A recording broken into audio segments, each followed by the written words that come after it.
السلام عليكم ورحمة الله وبركاته. وعليكم السلام ورحمة الله وبركاته. الحمد لله الذي بحمده يستفتح كل مقال وبذكره يصدر كل خطاب وبفضله يتنعم أهل الجزاء والثواب وباسمه يشفى كل داء وبه تكشف كل غمة وبلاء وإليه ترفع الأيدي بالتضرع والدعاء في الشدة والرخاء وهو السامع لجميع الأصوات على اختلاف اللغات فله الحمد على ما أسدى وأولى وله الشكر على ما أنعم وأعطى والصلاة والسلام على أشرف الأنبياء والمرسلين سيدنا محمد وعلى آله وأصحابه الكرام ومن تبعهم بإحسان إلى يوم الدين أما بعد. Ndugu zangu, baada ya kumshukuru Mwenyezi Mungu Subhanahu wa Ta'ala na kumtakia rehma na amani kiongozi wa umma mtume wetu Muhammad pamoja na watu wa nyumbani kwake na maswahaba wake wote kwa ujumla. Vita yetu tukielekea tarehe 22 ya mwezi huu wa pili itakuwa ni Ramadhani ya pili au Ramadhani ya tatu, ni kwa ajili ya kupambana na nguvu za giza. Wengi wameteswa na nguvu za giza ambazo zimewaharibia afya zao, zimewaharibia uchumi wao, zimewaharibia mahusiano yao, biashara zao, kazi zao na kadhalika. Na tunapozungumza nguvu za giza, lazima tuwaguse viumbe wa aina mbili. Kiumbe wa kwanza ni shaitanul insi, shaitani wa kibinadamu. Ukishakuwa wewe ni shaitani wa kibinadamu, huo ni tabu kuingia katika mashirika ya kichawi, kwa sababu wewe ni shaitani wa kibinadamu. Kwa hiyo tunapozungumza ulimwengu au nguvu za giza, lazima tumguse huyo shaitanul insi, shaitani wa kibinadamu. Lakini kiumbe wa aina ya pili ni shaitanul jinni, ni shaitani wa kijini. Sasa hawa wawili huwa wanashirikiana katika kutengeneza zile nguvu za giza. Ndio maana tunaambiwa as-sahiru wash-shaytani qarinani iltaqaya fi ma'siyatillah. Mchawi wa kibinadamu na shaitani wa kijini, hawa ni washirika wawili. Hawa wamekutana na kuungana katika kumuasi Mwenyezi Mungu Subhanahu wa Ta'ala. Mchawi wa kibinadamu hawezi kufanya uchawi mpaka ashirikiane na shaitani wa kijini. Kwa nini? Kwa sababu huyu shaitani wa kijini kuna mambo ambayo anayaweza, lakini huyu mchawi wa kibinadamu hawezi. Shaitani wa kijini ana uwezo wa kutokuonekana, kwenye macho ya kawaida ya kibinadamu, haonekani. Na hilo waliliomba mapema tu. Mwenyezi Mungu alipomuumba mkubwa wa majini anayeitwa Sumayi, Allah akamwambia tamanni alayya ma shi'ta, tamani kutoka kwangu vile unavyovitaka. Alipopewa khiari hiyo, alitamani vitu vitatu.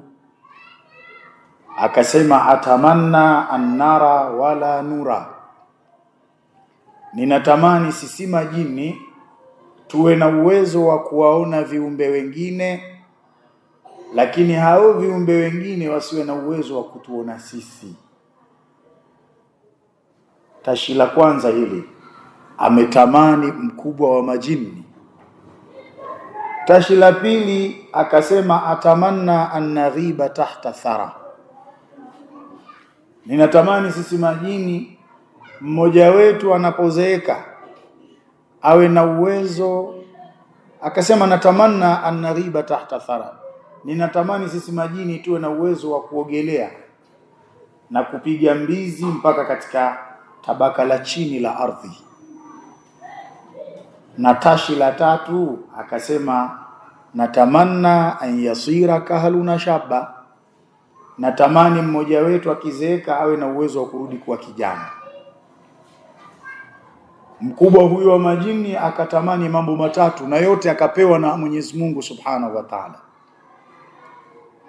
Sasa kinachomfanya mchawi wa kibinadamu ashirikiane na shaitani wa kijini ni haya mambo haya.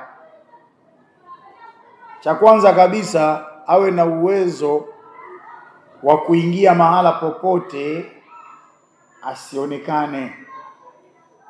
Na huyu mchawi wa kibinadamu anapovaa nguvu za mashaitani wa kijini, ana uwezo wa kuingia mahala popote na asionekane, kwa sababu amekwisha vaa zile nguvu za mashaitani wa kijini. Ndio maana tunasema asahiru wa shaitani qarinani, mchawi wa kibinadamu na shaitani wa kijini hawa ni washirika wawili. Hawa iltaqaya fi ma'asiyatillah, wamekutana, lengo kubwa ni kumuasi Mwenyezi Mungu Subhanahu wa Ta'ala. Lakini kingine ambacho kimepelekea mwanadamu kushirikiana na shaitani wa kijini, kwa sababu shaitani wa kijini ana spidi, ndio ile atamanna an naghiba tahta thara, ninatamani sisi majini tuwe na uwezo wa kuogelea na kupiga mbizi mpaka katika tabaka la chini la ardhi. Wanayafanya hayo kwa spidi ya ajabu. Kwa hiyo anaweza akatumwa shaitani wa kijini kwenda mahala popote, dakika sifuri tu akawa amefika. Lakini shaitani wa kijini anaishi kwa muda mrefu, kwa sababu maumbile yake hayachoki. Shaitani wa kijini akichakaa, sio kama mimi na wewe. Yeye ana uwezo wa kujikoboa kama anavyojikoboa nyoka na kurudi kuwa kijana. Ndio utakuta majini wanaishi muda mrefu sana, mrefu sana. Jini ana uwezo wa kumvaa babu yako akaishi naye hata miaka 80, na akifa yeye jini yuko hai, anamvaa baba yako, anaishi naye miaka 80. Akifa anakuja kumvaa mjukuu, anaishi naye miaka 80. Akifa anamvaa mtukuu, kwa sababu zaidi ya miaka 1000 wanaishi hawa majini. Ni viumbe hatari sana. Kwa hiyo tunapozungumza nguvu za giza, lazima tuwagusie hawa viumbe wa aina mbili. Kwanza mashaitani wa kibinadamu na mashaitani wa kijini. Mashaitani wa kibinadamu ni wakoje?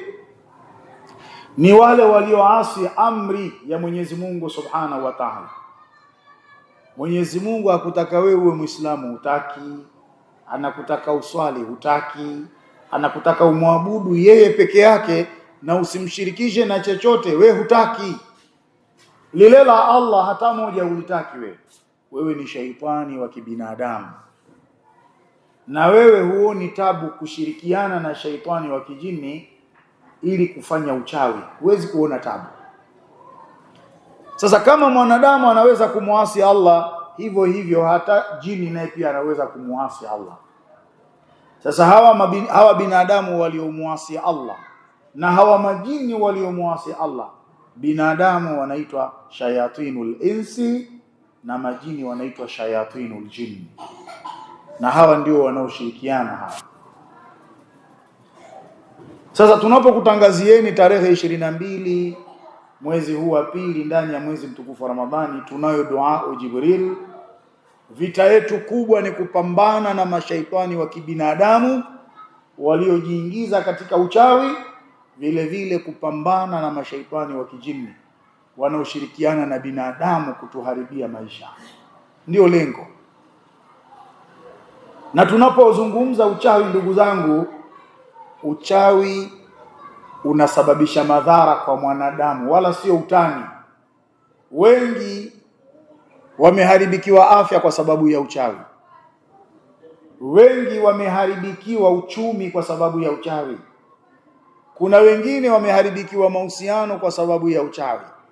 Wapo walioharibikiwa kazi, wengine wameharibikiwa milango ya ahadi na mambo mengine yanayotaalaki na maisha. Ukichunguza, sababu kubwa ni uchawi. Na ndio maana wanawazuoni wa tiba wanatuambia famina sihri ma yusabbibu almarad, miongoni mwa uchawi upo uchawi ambao ukifanywa unaweza ukazalisha maradhi kwenye mwili wa mwanadamu. Wapo watu wanaumwa, lakini sababu kubwa ni uchawi. Wakasema famina sihri ma yusabbibu alfashla fi tijara, miongoni mwa uchawi upo uchawi ambao ukifanywa unaweza ukamsababishia mtu kuwa anafeli katika biashara. Yeye ni kudrop siku hadi siku mpaka anakuwa ni wa chini kuliko walio chini, anaishia madeni na kufunga biashara yake. Famina sihir ma tusabbibu alfashla fi tijara, miongoni mwa uchawi upo uchawi ambao ukifanywa unamfanya mtu kufeli katika biashara. Wa min asihri ma yusabbibu alfashla fil amwal, lakini kuna uchawi mwingine ukifanywa unamfanya mtu kuwa ni mwenye kufeli katika milango ya mali. Anafanya juhudi kubwa kuitafuta pesa, lakini kile anachokiweka mkononi hakilingani na ukubwa wa juhudi aliyoifanya. Ukizitazama sababu, wakati mwingine ni sababu zinazosababishwa na uchawi. Inawezekana kuna wakati mwingine mtu akafeli, ikawa ni mipango yake Allah subhanahu wa ta'ala, lakini wachawi pia wakati mwingine huwa wana mchango katika kuwaharibia watu uchumi. Alimradi wewe unatakiwa uamini tu, alifanyalo mchawi haliwezi kukusibu wewe ila kwa idhini ya nani? Kwa idhini ya Allah subhanahu wa ta'ala. Sasa ikiwa mchawi hafikishi uchawi kwako ila kwa idhini ya Allah, basi ni juu yako wewe kujilinda kwa Allah, ndiye atakayekusaidia, na hakuna kinachoweza kukulinda isipokuwa dua. Lakini famina sihri ma yusabbibu an-nizaa wal-khisam wat-tafriq baina az-zawjayn, miongoni mwa uchawi upo uchawi ambao ukifanywa unaweza ukasababisha ugomvi, mzozano, mfarakano baina ya wanandoa. Na huu uchawi Allah subhanahu wa ta'ala ameutaja ndani ya Qur'an aliposema fayata'allamuna minhuma ma yufarriquna bihi baina almar'i wa zawji.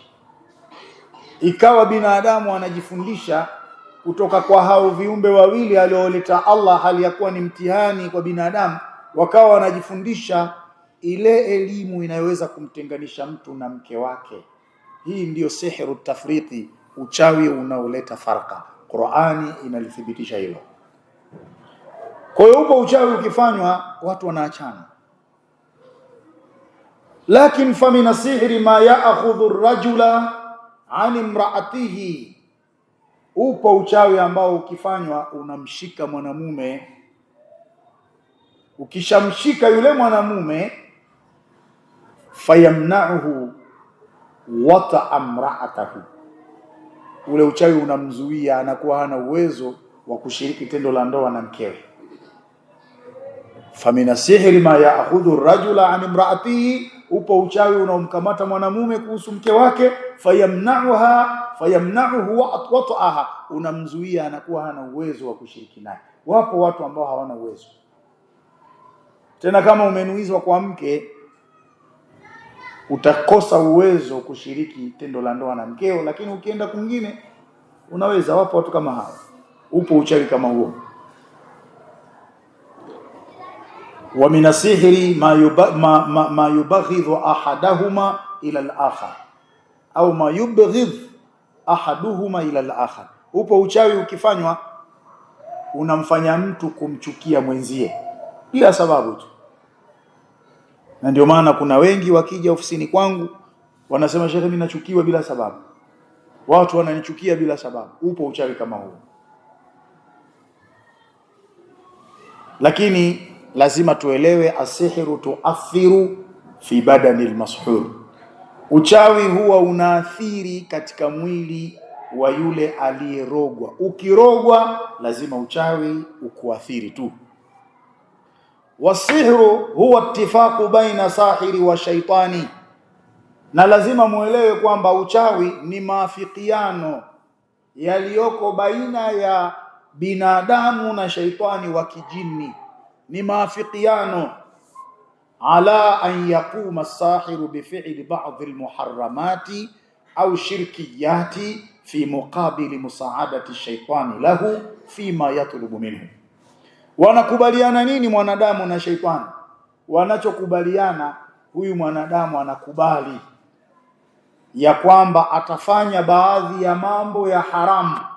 Yani binadamu, yani mchawi wa kibinadamu anakubali ya kwamba atafanya baadhi ya mambo ya haramu na baadhi ya mambo ya ushirikina ili aweze kupata msaada wa shetani.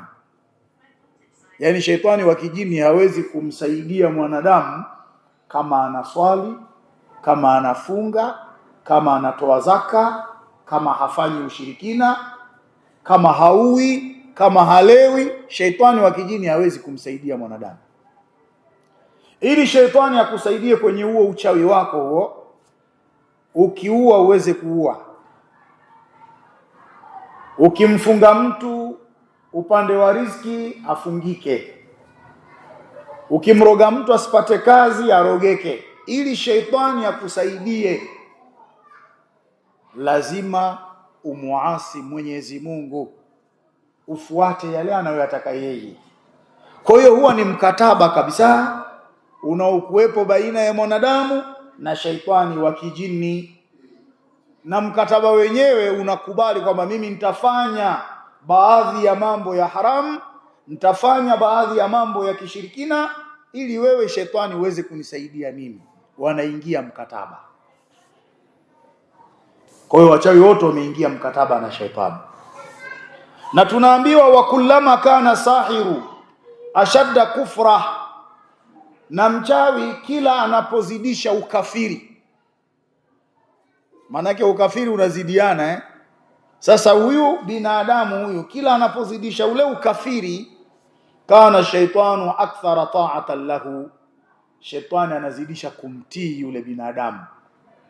Lolote atakalomwamrisha yule shetani anatekeleza. Wa asra fi tanfidhi amrihi, na anakuwa ni mwepesi mno kupitisha amri yake. Yani mwanadamu akizidisha ule ukafiri, akazidisha maasi, basi ni haraka sana huyu shetani anatekeleza lile analolitaka huyu mchawi wa kibinadamu. Ukiona mchawi uchawi wake hauna nguvu, kapunguza maasi, kapunguza ukafiri, ndio utasikia kuna baadhi ya watu wanasema nenda katembee na dada yako. Ni yule shetani anafurahi ukitembea kweli, anapitisha leo unalolitaka. kabake mtoto mchanga, unaenda unabaka, shetani anafurahi, anapitisha lile unalolitaka. Ni mkataba wa mwanadamu na sheitani wa kijini. Na wachawi, ndugu zanguni, wanazo dalili. Ukitaka kumjua mchawi, dalili zipo. Tunaambiwa idha nadharta ila wajhihi, ukimtazama tu usoni kwake, tabayyana laka, itakubainikia wewe sihata ma dhakarna, usahihi wa kile tulichokitaja, kwamba mchawi anafanya sana madhambi, na ukishafanya madhambi Mungu anakunyang'anya nuru. Sasa idha nadharta ila wajhi sahir, ukitazama kwenye uso wa mchawi, tabayyana laka sihata ma dhakarnahu, utakubainikia ukweli na usahihi wa kile tulichokitaja, kwamba mchawi ni mwingi wa kufanya maovu. Ukifanya maovu Allah hakupi nuru, anakuondolea nuru. Watajidu dhulmatal kufri masdulatan ala wajhi, ukimtazama utaona kiza cha ukafiri kimetanda kwenye uso wake, anatisha. Wakati mwingine hata akimshika mtoto mdogo, mtoto mchanga, yule mtoto analia. Silka ya wachawi. Sasa kama wewe si mchawi ukaenda ukamshika mtoto akalia, basi utakuwa unafanya madhambi. Mtoto analia hataki, kama wewe utakuwa si mchawi. Lakini mara nyingi mchawi akimshika mtoto mdogo, yule mtoto mdogo huwa analia. Sasa wachawi ni viumbe wabaya sana. Tena ubaya wa mchawi ni kama vile nyoka tu namna alivyo. Yaani nyoka anaweza akalivizia jitu bonge hivi nene, kwa nyuma huko anaenda akaligonga lile jitu. Binadamu nene analigonga. Alafu akishaligonga yule nyoka anaenda kwenye majani anakimbia, wala hamli yule binadamu maskini. Hamli yule binadamu, sio kwamba eti akimgonga atamla eti atamfaidi kwa sababu ni mnene ana mafuta. Akishamgonga yeye anakimbia kichakani. Hivi kuna roho mbaya kama hiyo? Yaani unamgonga alafu haumli wala ufaidiki naye. Ndivyo mchawi alivyo anapotaka kumroga mtu. Sio kwamba akikuroga wewe yeye atapata faida fulani.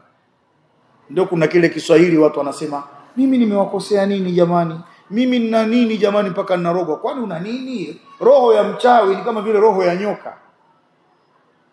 Na ndio maana tunatangaza dua, Mwenyezi Mungu akitujalia, tarehe 22 mwezi huu wa pili, ili kupambana na viumbe hawa.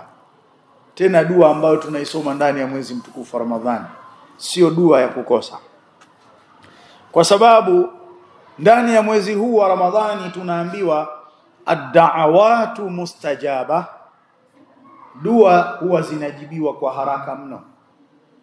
Was-sadaqatu maqbula, na sadaka zinakubaliwa kwa wingi ndani ya mwezi wa Ramadhani. Yaani kama kuna jambo ambalo wewe unataka uvune ndani ya mwezi wa Ramadhani, kithirisha sana kuomba dua, kithirisha sana kutoa sadaka. Ad-da'awatu mustajaba was-sadaqatu maqbula, ndani ya mwezi mtukufu wa Ramadhani. Tunakwenda kufanya dua kubwa sana, dua inayoitwa dua Jibril, dua ya Jibril. Kwa nini imeitwa hivyo?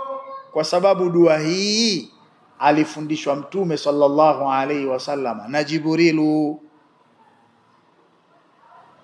Mtume anasema, kuntu usalli khalfa al-maqami, siku moja mimi nilikuwa ninasali nyuma ya makamu Ibrahim. Hii makamu Ibrahim iko Maka kule, ndio sehemu ambayo alisimama Nabiyullah Ibrahim alayhi salam kuijaddidi ile al-Kaaba ilipokwenda na maji, anaijenga. Sasa amefika mahala anataka aweke Hajarul Aswad, hafikii paka wekwa jiwe pale, akasimama kwa ajili ya kuweka. Sasa mahala pale pakaitwa makamu Ibrahim.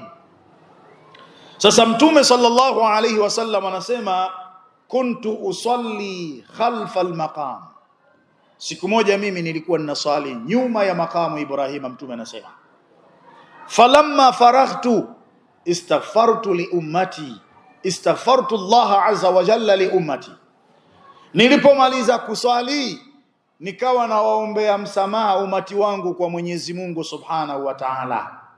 Sasa pale ninawaombea msamaha, nikisema Allahumma ghafir li ummati, Allahumma ghafir li ummati, wakati nawaombea msamaha, fanazala Jibril alayhi salam, pale pale akateremka Jibril. Aliposhuka Jibril anamwambia Mtume sallallahu alayhi wasallam, ya Muhammadun araka harisan ala ummatika, ewe Muhammad, nakuona unapupa mno ya kuhurumia umati wako, ya kuwahurumia umati wako, unapupa mno.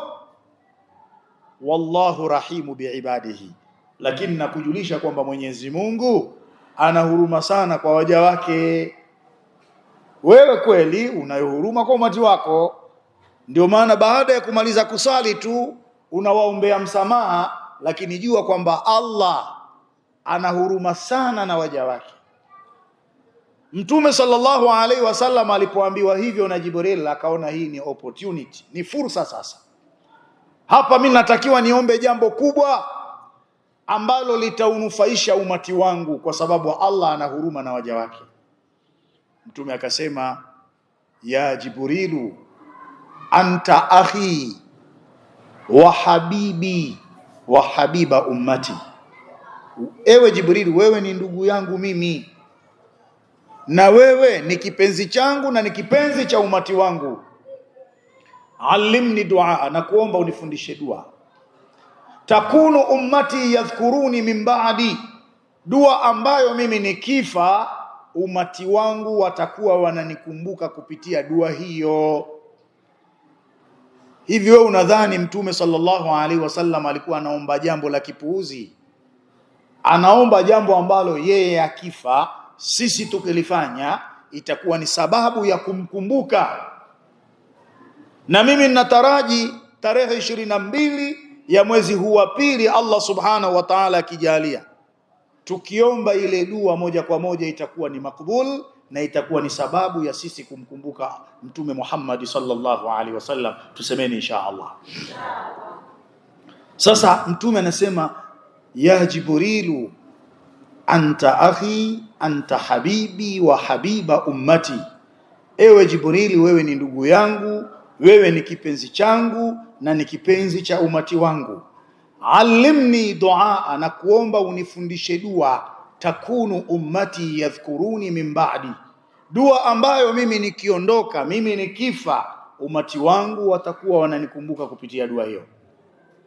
Pale pale Jibril alayhi salatu wassalamu akamwambia Mtume, ya Muhammadun usika anta amura ummataka, ewe Muhammad, nakuhusia waamrishe umati wako ayasumu 3 ayyamil bidh min kulli shahr, wafunge masiku 3 meupe katika kila mwezi, athalitha ashara warabi'a ashara walkhamisa ashara, wafunge mwezi 13 na mwezi 14 na mwezi 15. Wa usika anta amura ummataka an tad'u bihadha du'a sharif, na nakuhusia wakishafunga waamrishe waombe dua hii tukufu. Kwa hiyo ni dua ambayo huwa inatanguliwa na ibada ya saumu, na sisi tarehe 22 tutakuwa katika funga imma ya pili au funga ya 3 au ya 4. Ina maana dua hiyo itakuwa imetanguliwa na nini? Itakuwa imetanguliwa na ibada ya saumu. Kwa hiyo sio dua ya kukosa, ni dua ya kuhudhuria. Sasa Jibril akamfundisha Mtume sallallahu alaihi wasallam, ndio ikaitwa dua Jibril. Lakini Mtume alipofundishwa akamuuliza Jibril an thawabi hadha dua, kuhusiana na thawabu za dua hii, ukubwa wake, ubora wake, uzito wake. Jibril akamwambia, laqad sa'altani an shay'in la aqdiru ala wasfihi wa la ya'lamu qadrahu illa Allah, umeniuliza jambo kubwa. Mashekhe, namaliza sasa hivi nakuja. Aya, laqad sa'altani an shay'in la aqdiru ala wasfihi, umeniuliza kunako jambo zito, jambo kubwa ambalo mimi siwezi kulitolea wasifu. Wala ya'lamu qadrahu illa Allah, na wala hakuna anayejua kiwango chake, uzito wake, isipokuwa Mwenyezi Mungu Subhanahu wa Ta'ala. Ndio akamwambia hii miti yote ingefanywa kuwa kalamu ya kuandikia uzito wa dua hii. Mabahari yote yafanywe kuwa ndio wino wa kuandikia dua hii, na viumbe wote wafanywe kuwa ndio waandishi wa kuandikia dua hii. Wasingeweza kuandika uzito wa thawabu, ubora wa dua hii namna ambavyo ilivyo. Kwa hiyo sio dua ya kukosa, na watu watakaowahi mapema siku hiyo tutawapatia stika kwa ajili ya kupata yale mafuta ya welcome Ramadhan, na siku hiyo litatoka kombe na zawadi nyingi. Kwa hiyo tujiandaeni, tumuombe Allah subhanahu wa ta'ala tujalie tawfiki juu ya haya tunayoendea. Innahu waliyut tawfiq. Wassalamu alaykum wa rahmatullahi wa barakatuh.